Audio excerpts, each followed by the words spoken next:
Langkah kaki Arini terhenti, tepat di ambang pintu jati rumah mewah itu. Tangannya yang masih memegang erat kantong plastik, berisi makanan kesukaan Ibu Ratna tiba-tiba bergetar. Dari ruang tamu yang luas, suara tawa centil seorang wanita asing pecah. Bersahutan dengan suara rendah suaminya, "Raka." Arini menarik napas dalam-dalam, mencoba menenangkan debar jantungnya sebelum melangkah masuk. Namun, pemandangan di depannya jauh lebih menyakitkan daripada bayangan terburuknya. Raka sedang duduk bersandar, sementara seorang wanita muda berpakaian minim sedang menyuapinya buah dengan manja. Bukannya merasa bersalah saat melihat istrinya pulang, Raka justru menatap Arini dengan pandangan jijik. Arini meletakkan bungkusan makanan itu di meja dengan tenang, meski dadanya sesak. Namun, belum sempat ia berucap sepatah kata pun, Ibu Ratna muncul dari arah dapur dengan wajah yang merah padam. Tanpa peringatan, mertuanya itu menyambar kantong makanan dari tangan Arini dan melemparnya ke lantai, hingga isinya berantakan. Ibu Ratna menatap Arini seolah-olah menantunya itu adalah kotoran yang terbawa angin masuk ke dalam istananya. "Wanita tidak berguna," teriak Ibu Ratna dengan suara melengking yang memekakkan telinga. Ia kemudian menunjuk ke arah kaki Sally yang terangkat di atas sofa. "Kau lihat Sally? Dia baru saja pulang menemani Raka berbelanja seharian untuk urusan bisnis penting. Dia lelah. Daripada kau berdiri mematung seperti patung tak berharga, cepat ambil air hangat dan cuci kaki Sally sekarang juga," perintahnya tanpa perasaan. Ibu Ratna merasa memiliki kuasa penuh karena ia mengira seluruh kemewahan ini adalah milik putra tunggalnya. Raka hanya diam, bahkan ia tersenyum tipis sambil mengelus rambut Sally di depan mata istrinya sendiri. "Dengar itu, Arini?" "Ibu, benar, Sally sudah banyak membantuku hari ini. Setidaknya jadilah berguna sedikit di rumah ini sebagai pelayan," ucap Raka dengan nada dingin yang sangat merendahkan. Ia tidak sedikit pun membela wanita yang telah menemaninya dari nol tersebut. Di mata Raka, Arini hanyalah istri rumahan yang tidak mengerti sulitnya mencari uang. Padahal, ia tidak tahu siapa yang sebenarnya menyokong seluruh gaya hidupnya selama ini. Sally, sang selingkuhan, menutup mulutnya sambil tertawa mengejek. "Aduh, Tante, apa tidak apa-apa kalau istri sah yang mencuci kakiku?" "Aku jadi merasa tidak enak.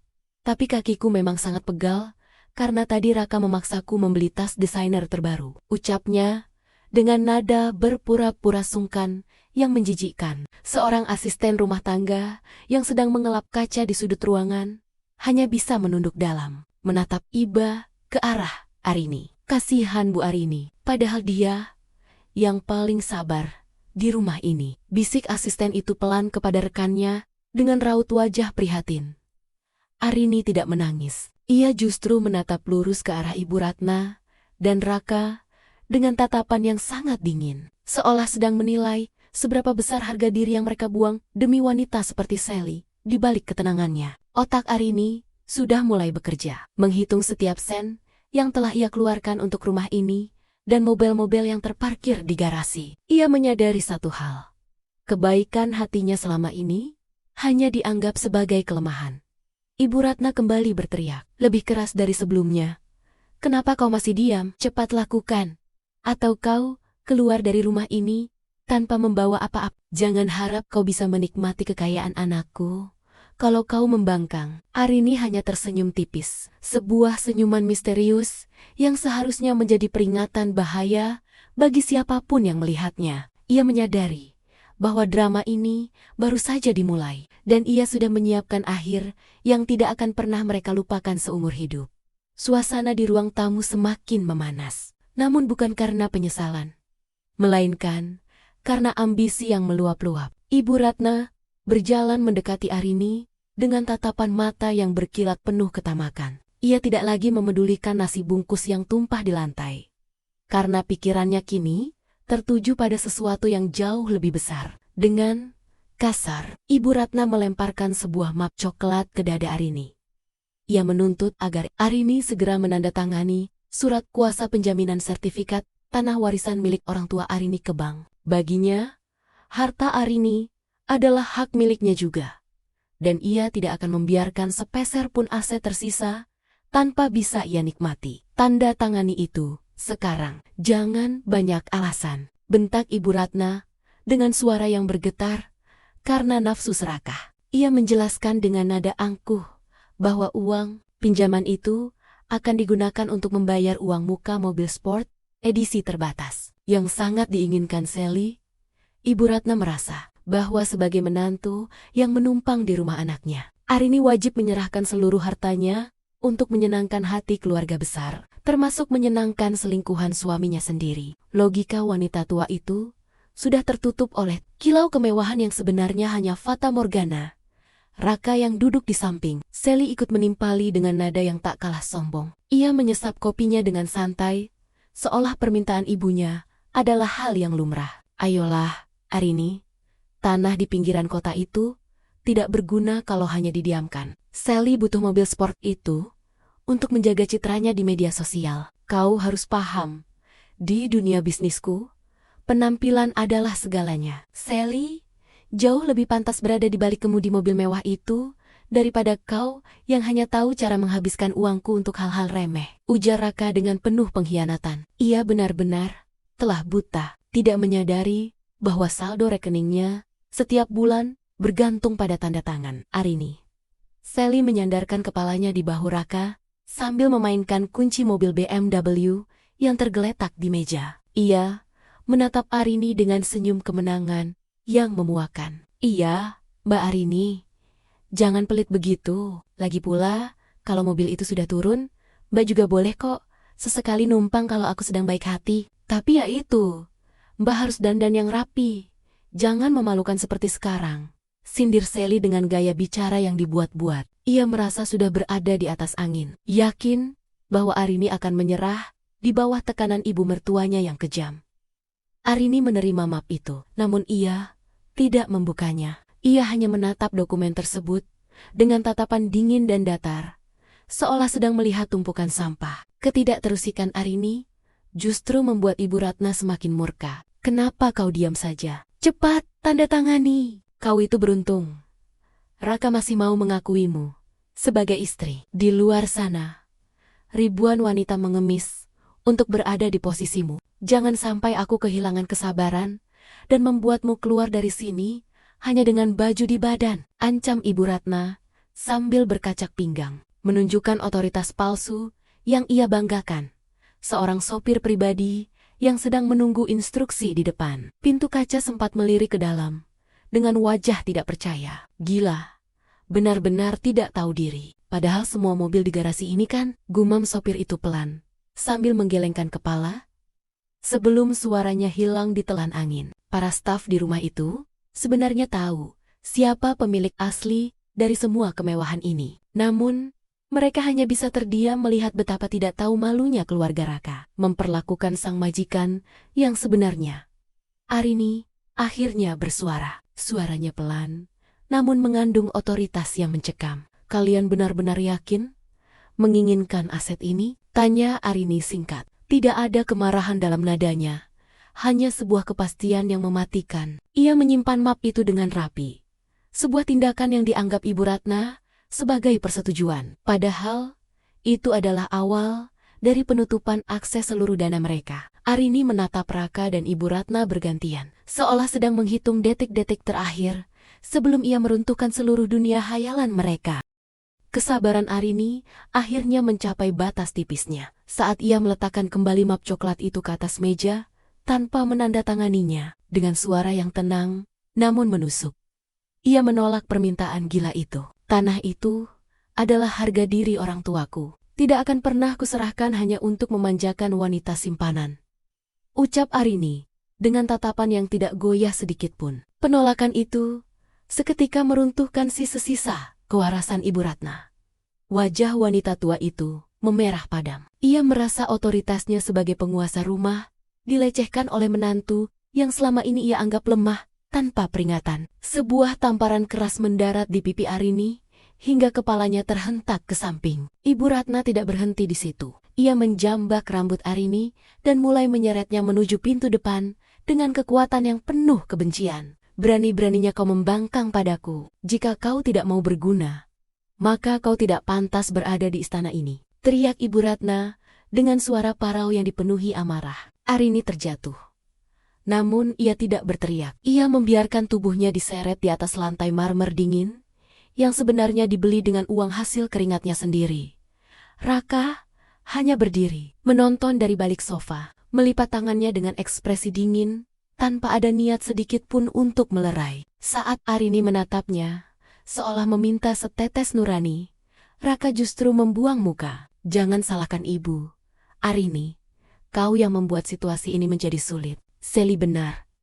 Kau memang kusam dan keras kepala. Lebih baik kau pergi sekarang, sebelum keadaan menjadi lebih memalukan bagimu. Ucap Raka dengan nada pengkhianatan yang mutlak. Ia benar-benar telah membuang istrinya seperti sampah demi kesenangan sesaat bersama. Sally sendiri berdiri di ambang pintu, tertawa terbahak-bahak melihat Arini yang tersungkur di teras rumah. Ia dengan sengaja melangkah maju, lalu dengan angkuh meludahi tanah tepat di depan wajah Arini. Kasihan sekali. Lihat ini, Raka, istrimu terlihat seperti pengemis jalanan. Cepat usir dia.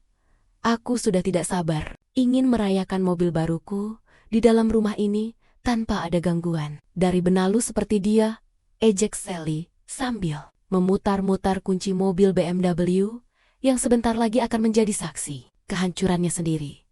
Ibu Ratna kemudian mendorong Arini hingga wanita itu tersungkur di aspal jalanan depan pagar rumah. Dengan napas terengah-engah, Ibu Ratna menunjuk wajah Arini dengan telunjuknya yang gemetar. Pergi kau, jangan pernah kembali. Semua yang kau pakai, semua yang kau nikmati di sini adalah milik anakku. Kau keluar dari sini hanya dengan baju di badanmu itu. Faham? Teriaknya sebelum membanting pintu pagar besi dengan sangat keras. Arini terdiam di aspal, merasakan perih di pipi dan lututnya. Sementara dari dalam rumah terdengar suara tawa kemenangan Raka dan Sally yang memuakan di seberang jalan. Beberapa tetangga yang sedang berjalan sore berhenti dan berbisik-bisik sambil menatap iba ke arah Arini. Bukankah itu Bu Arini? Tega sekali keluarganya memperlakukan dia seperti itu. Padahal setahu saya, dia orang baik. Bisik seorang ibu kepada temannya. Iya, keterlaluan sekali suaminya. Lihat saja, karma pasti akan datang. Sahut yang lain dengan wajah penuh keprihatinan. Mereka tidak tahu bahwa di balik tubuh yang tersungkur itu, sebuah badai besar sedang dipersiapkan untuk meluluh lantahkan segalanya. Arini perlahan berdiri, mengusap debu di pakaiannya, dan menyeka darah kecil di sudut bibirnya. Tidak ada air mata yang jatuh. Sebaliknya, sebuah kilatan tajam muncul di matanya. Ia mengambil ponsel dari saku yang sejak tadi merekam seluruh kejadian itu secara tersembunyi. Dengan jemari yang stabil, ia menekan satu nomor cepat. Aktifkan protokol penyitaan aset sekarang. Blokir semua kartu korporat atas nama Raka. Jangan sisakan 1 sen pun untuk mereka. Ucap Arini dingin ke dalam telepon. Saat itu juga, jam pasir kehancuran keluarga Raka mulai berbalik. Arini berjalan menjauh dari gerbang rumah itu dengan langkah yang tetap tegak. Meski luka di lututnya terasa berdenyut, ia tidak menuju pangkalan ojek atau meminta belas kasihan tetangga. Di ujung jalan, sebuah sedan hitam mewah yang telah menunggunya segera membukakan pintu. Arini masuk ke dalam kabin mobil yang sejuk. Jauh dari kebisingan makian mertuanya. Ia segera mengeluarkan iPad dari tasnya, menatap layar yang menampilkan grafik aset dan aliran dana yang selama ini menghidupi keluarga pengkhianat itu. Dengan satu ketukan jari yang dingin, ia memulai keruntuhan dinasti palsu yang dibangun Raka. Ia menghubungi asisten pribadinya melalui sambungan terenkripsi. Suara Arini terdengar sangat datar, namun setiap katanya adalah perintah eksekusi yang mematikan. Batalkan semua otorisasi penggunaan fasilitas operasional perusahaan untuk Raka, cabut izin tinggal di rumah dinas yang saat ini mereka tempati, dan siapkan tim legal untuk penarikan unit kendaraan sore ini juga. Pastikan tidak ada satu barang pun milik perusahaan yang tertinggal di sana. Perintahnya. Arini tidak sedang bermain-main. Ia menggunakan logika hukum yang tajam untuk mengambil kembali apa yang secara sah adalah miliknya. Di dalam rumah, Raka sedang bersantai di sofa sambil mencoba memesan jam tangan mewah melalui aplikasi ponselnya untuk hadiah tambahan bagi Sally. Namun, wajahnya tiba-tiba berubah bingung. Setiap kartu kredit yang ia coba gunakan menunjukkan notifikasi yang sama, transaction decline. Ia mencoba menghubungi layanan pelanggan bank, namun jawabannya justru lebih mengejutkan. Maaf Bapak Raka, seluruh rekening korporat dan kartu pendamping atas nama Anda telah dibekukan oleh pemilik otoritas utama PT Arini Global, ucap petugas di seberang telepon. Raka tertegun, keringat dingin mulai membasahi dahinya. Ibu Ratna yang sedang asyik memilah-milah brosur perhiasan di ruang tengah ikut berteriak kesal. Raka, kenapa kartu ibu tidak bisa dipakai untuk membayar belanjaan online? Cepat perbaiki. Ibu sudah terlanjur memesan kalung berlian untuk pamer di arisan besok. Teriaknya dengan nada tinggi dan sombong seperti biasanya. Ia belum menyadari bahwa keran uang yang selama ini ia banggakan telah ditutup rapat oleh wanita yang baru saja ia seret keluar rumah. Keserakahan mereka telah membuat mereka buta bahwa selama ini mereka hanya hidup dari belas kasihan Arini. Sementara itu, Arini memantau pergerakan GPS mobil-mobil mewahnya dari layar ponsel. Ia tersenyum tipis melihat posisi mobil-mobil itu masih berada di garasi rumah. Ia kemudian mengirimkan pesan singkat kepada tim towing dan pengacara pribadinya. Target sudah terkunci. Lakukan eksekusi dalam 30 menit. Pastikan mereka masih ada di sana untuk menyaksikan semuanya. Tulisnya. Arini tahu betul bahwa kehancuran mental yang paling dalam bukanlah saat kehilangan harta, melainkan saat harga diri mereka dinaikinjek di hadapan publik. Sama seperti yang mereka lakukan padanya. Sally yang sedang asyik bersuah foto di depan cermin besar di ruang tamu mengeluh manja, sayang, kok internetnya mati, lampu di lantai atas juga padam. Apa kamu lupa bayar tagihan lagi? Raka mulai panik. Ia mencoba menghubungi manajer keuangannya, namun tidak ada jawaban. Suasana rumah yang tadinya penuh tawa kemenangan, kini berubah menjadi tegang dan sunyi. Mereka tidak tahu bahwa sistem pintar rumah mewah itu terhubung langsung dengan server perusahaan Arini. Dan Arini baru saja memutus akses mereka terhadap kenyamanan duniawi tersebut. Di luar rumah, 2 truk derek besar dan sebuah mobil hitam bertuliskan firma hukum ternama mulai memasuki komplek perumahan. Petugas keamanan komplek yang melihat air ringga-ringgan itu hanya bisa melongo. Wah, ada penyitaan besar-besaran di rumah Pak Raka. Padahal tadi istrinya baru saja diusir, bisik petugas keamanan itu kepada rekannya. Mereka bersiap menyaksikan drama besar yang akan segera meledak. Arini telah menyusun bidak caturnya dengan sempurna. Dan sekarang adalah waktunya untuk skakmat yang menghancurkan.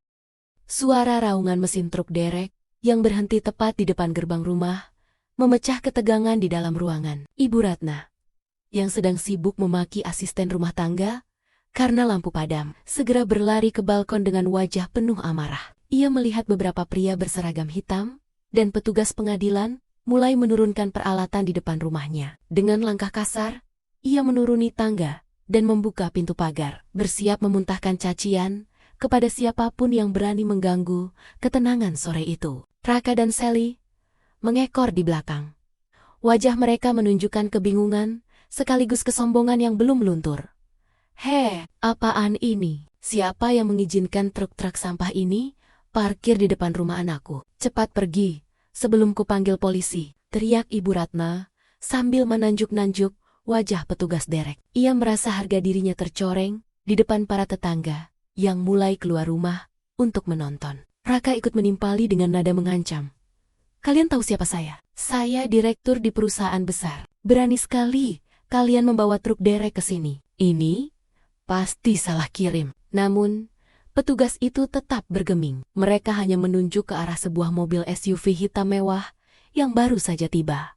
Pintu SUV itu terbuka, dan Arini melangkah keluar. Ia tidak lagi tampak seperti wanita yang tadi tersungkur di aspal. Ia mengenakan setelan blazer mahal dengan kacamata hitam yang bertengger di hidungnya, memberikan kesan otoritas yang tak terbantahkan. Di sampingnya, berdiri 2 orang pengacara senior yang membawa tumpukan dokumen legal. Ibu Ratna tertawa mengejek saat melihat Arini. Oh, jadi si pengemis ini kembali lagi. Mau apa kau? Membawa tukang derek untuk menakut-nakuti kami? Jangan mimpi bisa masuk lagi ke rumah ini, seru Ibu Ratna dengan tawa yang dipaksakan.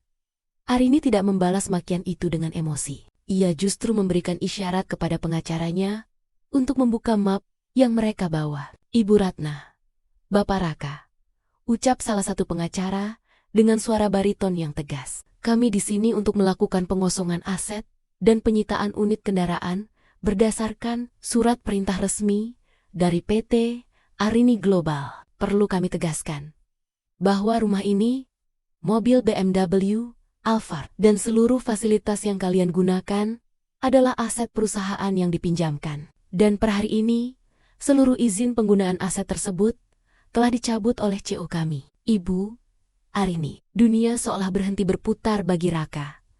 Ia melotot menatap surat-surat dengan stempel resmi yang ditunjukkan di depan matanya. CO, apa maksud kalian? Arini hanya istri rumahan, teriak Raka. Suaranya kini mulai bergetar karena panik. Arini perlahan membuka kacamata hitamnya, menatap Raka dengan tatapan yang sangat dingin. Selama ini kau pikir, dari mana modal isapan jempol yang kau gunakan untuk membangun citramu itu, Raka? Kau hanya pion yang kupasang untuk mengelola salah satu cabang kecilku. Dan hari ini, masa kontrakmu sebagai suami sekaligus direktur sudah berakhir, ucap Arini dengan nada datar yang mematikan. Sally yang tadinya berdiri angkuh di samping Raka, kini mulai mundur perlahan. Ia melihat tetongga-tetongga di sekitar mulai berbisik dan mengambil foto. Wah, ternyata semua hartanya punya istrinya sendiri. Malu-maluin sekali. Selingkuh pakai fasilitas istri sah? Celetuk seorang tetangga dari balik pagar rumah sebelah. Sally merasa wajahnya panas. Ia menatap Raka dengan pandangan merendah, menyadari bahwa pria yang ia puja sebagai pangeran kaya raya hanyalah seorang pegawai yang baru saja dipecat secara tidak hormat oleh istrinya sendiri. Ibu Ratna masih mencoba melawan. Ia merebut dokumen itu dan mencoba merobeknya. Bohong, ini pasti surat palsu. Raka, katakan pada ibu kalau ini semua bohong. Rumah ini milik kita, teriaknya histeris. Namun, Arini hanya tersenyum tipis melihat kepanikan mertuanya. Robek saja, Ibu Ratna. Salinan aslinya ada di pengadilan. Dan perlu kalian tahu, tim IT-ku sudah mengunci seluruh brankas digital di dalam rumah ini. Kalian punya waktu 10 menit untuk mengambil baju-baju kalian. Atau kalian akan keluar dari sini hanya dengan apa yang melekat di badan. Persis seperti yang ibu lakukan padaku tadi. Suara denting logam dari rantai truk derek yang mulai mengikat ban mobil. BMW terbaru itu terdengar seperti lonceng kematian bagi harga diri Raka. Petugas mulai bergerak taktis, menaikkan satu persatu mobil mewah dari garasi ke atas bak truk. Ibu Ratna menjerit histeris. Ia mencoba menghalangi petugas dengan merentangkan tangannya. Namun seorang petugas keamanan perusahaan dengan sigap menghalaunya. Keangkuhan yang tadi pagi terpancar dari wajah tua itu, kini berganti menjadi kerutan kepanikan yang luar biasa. Ia menoleh ke arah Raka, mengharapkan keajaiban, namun putranya itu hanya berdiri mematung dengan wajah pucat pasi. Berhenti. Kalian, pencuri. Raka, lakukan sesuatu. Telepon temonmen pejabatmu itu, katakan pada mereka kalau pelacur ini mencoba merampok kita, teriak Ibu Ratna dengan siese-siese kesombongan yang mulai retak. Namun, Raka hanya menatap layar ponselnya yang kini benar-benar mati total karena akses akun cloud-nya pun telah diblokir oleh sistem pusat perusahaannya Arini. Tidak ada teman pejabat, tidak ada relasi bisnis, karena semua orang yang Raka kenal sebenarnya adalah koneksi milik Arini. Raka menyadari bahwa tanpa nama Arini di belakangnya, ia bukanlah siapa-siapa di kota ini. Arini berdiri dengan tenang, memperhatikan keriuhan itu. Sioliola sedang menonton pertunjukan orkestra yang sudah ia rancang naskahnya. Ia mengeluarkan sebuah tablet dan menunjukkannya kepada Raka. Layar itu menampilkan rekaman CCTV tersembunyi dengan resolusi tinggi yang menangkap setiap detik kemesraan Raka dan Sally di ruang tamu, hingga momen saat Ibu Ratna menyiksa Arini. Bukti perselingkuhan dan penganiayaan ini sudah masuk ke sistem pengadilan agama dan kepolisian. Gugatan cerai sudah didaftarkan. Dan aku pastikan kau tidak akan mendapat sepeser pun harta Gonojini, karena semua ini adalah aset korporat, bukan harta bersama. Ucap Arini dengan suara dingin yang menusuk tulang. Sally, yang melihat situasi semakin tidak menguntungkan, mulai menjauh dari Raka. Ia tidak ingin ikut terseret dalam kemiskinan mendadak ini. Dengan terburu-buru, ia mencoba masuk ke dalam rumah untuk mengambil tas-tas bermerek yang baru saja dibelikan Raka. Namun langkahnya dihentikan oleh pengacara Arini di depan pintu. Maaf, Nona Sally. Semua barang bermerek yang dibeli menggunakan kartu kredit perusahaan dalam 1 bulan terakhir telah masuk dalam daftar barang yang disita sebagai bentuk pemulihan kerugian perusahaan. Silakan serahkan tas itu, atau kami panggilkan pihak berwajib atas tuduhan penadahan aset. Tegas sang pengacara. Wajah Sally memerah karena malu sekaligus marah. Ia melemparkan tas mahal itu ke lantai dengan kasar. Ambil saja, dasar wanita gila harta, teriak Sally. Namun teriakannya justru memicu tawa sinis dari warga yang menonton. Salah seorang tetangga yang sejak tadi merekam kejadian itu berteriak, "Hei Sally, ternyata modal tampang doang ya? Pakai barang hasil rampokan istri orang pula. Malu-maluin." Sally menutupi wajahnya dengan rambut dan berlari keluar pagar, meninggalkan Raka tanpa menoleh sedikit pun. Ia pergi begitu saja saat menyadari bahwa pangerannya kini hanya punya baju yang menempel di badan. Kehancuran itu semakin lengkap ketika petugas mulai memasang stiker penyitaan dan garis kuning di sepanjang pagar rumah. Ibu Ratna jatuh terduduk di atas ubin teras yang kini bukan lagi miliknya. Ia menatap deretan mobil-mobil mewahnya yang satu persatu dibawa pergi oleh truk derek. Keserakahan yang selama ini ia pelihara justru membawanya pada lubang hitam kemiskinan yang paling dalam. Ia melihat Arini yang masih berdiri tegak, tak tersentuh oleh drama yang ia ciptakan sendiri. Kekuasaan Arini bukan berasal dari teriakan, melainkan dari kecerdasan dan bakti-bakti hukum yang tak terbantahkan. Arini melangkah maju 1 langkah, menatap Raka yang masih syok. Rumah ini akan dikosongkan total dalam 1 jam. Jika dalam waktu itu kalian masih di sini, tim keamanan akan mengeluarkan kalian secara paksa. Aku sudah menyediakan kontrakan kecil di pinggiran kota untuk kalian. Itu pun kalau kalian masih punya cukup harga diri untuk menerimanya, ujar Arini. Ia tidak memberikan ruang untuk negosiasi. Raka mencoba meraih tangan Arini. Namun Arini menarik tangannya dengan jijik, seolah-olah Raka adalah kuman yang berbahaya. Pemandangan di halaman rumah mewah itu berubah drastis menjadi panggung sandiwara yang menyedihkan. Ibu Ratna, yang beberapa jam lalu berdiri angkuh dengan tangan yang ringan memukul, kini tampak hancur berkeping-keping. Saat melihat koper-koper pakaiannya dilempar keluar secara sistematis oleh petugas keamanan, nyalinya menciut seketika. Ia tidak lagi berteriak kasar. Sebaliknya, wanita tua itu merangkak mendekati kaki Arini, mengabaikan debu yang mengotori daster mahalnya. Dengan tangan gemetar, ia mencoba meraih ujung celana Arini, memohon belas kasihan dengan suara yang parau dan penuh isak tangis yang dibuat-buat. "Arini, menantuku, sayang, tolong, jangan lakukan ini pada ibu," rintih Ibu Ratna dengan nada memelas yang sangat kontras dengan makiannya tadi siang. Ia bersujud di depan Arini, memohon agar penyitaan itu dihentikan. "Ibu khilaf. Arini, ibu hanya terbawa suasana karena hasutan Sally. Kau anak yang baik. Kau tidak mungkin setega ini membiarkan mertuamu sendiri tidur di jalanan, bukan? Tolong batalkan semuanya. Kita bicarakan ini baik-baik di dalam," ucapnya sambil terus mengemis, berharap Arini masih memiliki celah kelemahan di hatinya. Raka pun tidak jauh berbeda. Setelah melihat Sally pergi meninggalkannya begitu saja, ia sadar bahwa satu-satunya sumber hidupnya adalah Arini. Ia mendekati Arini dengan wajah yang memelas, mencoba memasang raut wajah penuh penyesalan yang palsu. "Arini, maafkan aku. Aku sadar sekarang bahwa Sally hanya memanfaatkan hartaku, maksudku. Hartamu, aku janji akan berubah. Aku akan memutuskan hubungan dengannya.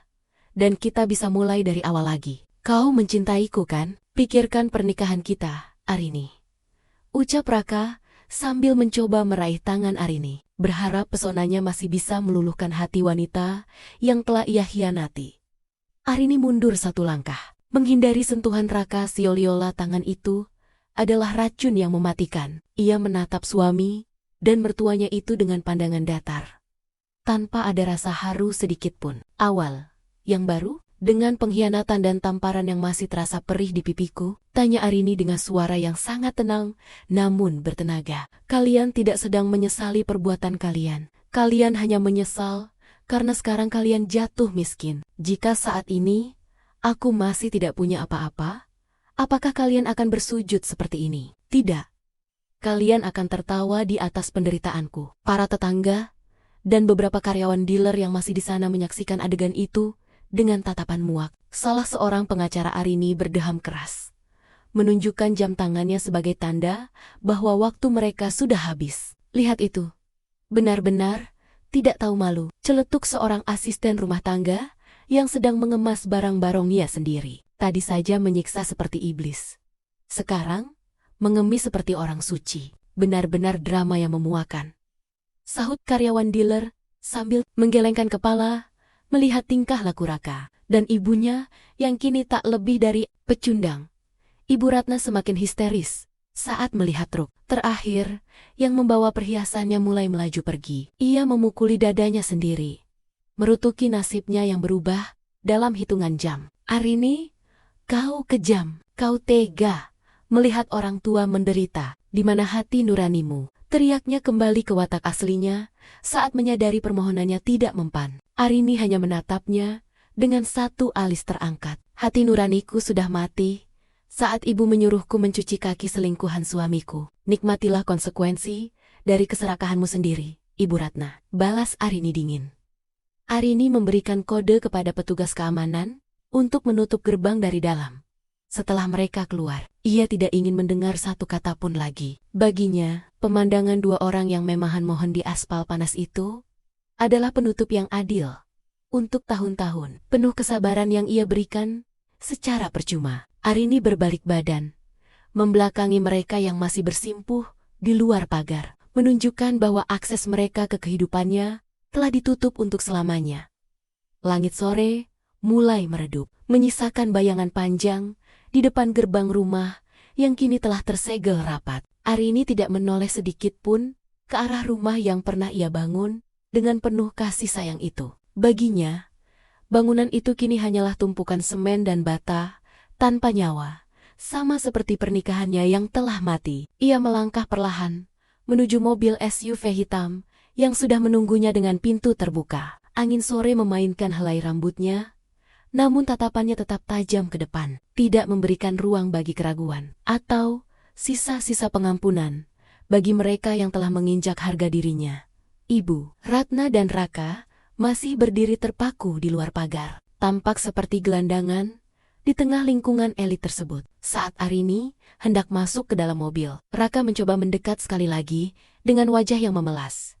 Namun seorang bodyguard bertubuh besar segera menghadangnya. Raka hanya bisa berteriak dari kejauhan, "Arini, kau tidak bisa meninggalkan kami begini. Kami tidak punya uang sepeser pun. Kemana kami harus pergi malam ini?" Suaranya terdengar pecah, penuh dengan ketakutan akan masa depan yang kini gelap gulita tanpa sokongan dana dari Arini. Arini berhenti sejenak, tangannya memegang pintu mobil. Ia merobek selembar kertas dari buku catatannya, lalu mengambil selembar uang Rp50.000 dari dalam dompetnya. Ia berjalan mendekat ke arah pagar, lalu melempar uang kertas itu ke arah kaki Raka. Uang itu melayang pelan sebelum mendarat di aspal yang kotor. "Ini untuk ongkos angkot kalian menuju pengadilan agama besok pagi," ucap Arini dengan suara yang sangat tenang, namun sanggup membungkam semua teriakan mereka. "Jangan datang terlambat, karena aku tidak suka membuang waktu untuk orang-orang yang sudah tidak masuk dalam daftar asetku." Ibu Ratna menatap uang 50.000 itu dengan pandangan tidak percaya. Keangkuhannya sebagai sosialita yang biasanya menghabiskan puluhan juta untuk sekali belanja, kini hancur lebur di bawah selembar uang kertas tersebut. Hanya 50.000. "Arini, kau benar-benar keterlaluan. Kau mempermalukan kami di depan semua orang," teriak Ibu Ratna sambil menunjuk ke arah warga yang masih menonton dengan ponsel yang menyala. Namun, Arini tidak lagi memedulikan gonggongan tersebut. Baginya, hukuman terbaik bagi orang yang sombong karena harta adalah membiarkan mereka hidup dalam kemiskinan yang nyata. Seorang pengacara, Arini memberikan sebuah amplop terakhir kepada Raka melalui celah pagar. Ini adalah surat pemecatan tidak hormat Anda dari perusahaan, Bapak Raka, serta rincian gugatan ganti rugi atas penggunaan dana korporat untuk kepentingan pribadi. Sampai jumpa di meja hijau, tegas sang pengacara sebelum masuk ke mobil lain. Para tetangga yang menyaksikan momen itu mulai membubarkan diri sambil berbisik sinis. Benar-benar akhir yang pantas. Pelajaran bagi siapapun yang suka menyiksa orang lain saat sedang di atas, gumam salah satu saksi mata sambil berlalu pergi. Arini mengenakan kembali kacamata hitamnya, memberikan isyarat kepada sopirnya untuk segera melaju. Dari balik kaca mobil yang gelap, ia melihat bayangan Raka dan Ibu Ratna yang semakin mengecil di spion, berdiri terlantar-lantai di pinggir jalan dengan beberapa tas kresek berisi baju bekas mereka. Tidak ada air mata yang jatuh di pipi Arini. Yang ada hanyalah perasaan lega yang luar biasa. Ia telah mengambil kembali kekuasaannya, martabatnya, dan yang terpenting, ia telah membersihkan hidupnya dari parasit yang selama ini menghisap kebaikannya. SUV hitam itu melesat membelah jalanan kota, meninggalkan semua kenangan pahit di belakang. Arini membuka tabletnya, kembali memeriksa laporan bisnis, seolah tidak terjadi drama besar hari ini. Hidupnya baru saja dimulai kembali. Dan kali ini, ia adalah satu-satunya pemegang kendali penuh. Ia telah membuktikan bahwa kecerdasan dan ketenangan adalah senjata yang jauh lebih mematikan daripada amarah yang meledak-ledak. Malam ini, ia akan tidur dengan nyenyak. Sementara di suatu sudut kota, ada dua orang yang baru saja menyadari bahwa keserakahan adalah jalan pintas menuju kehancuran yang abadi.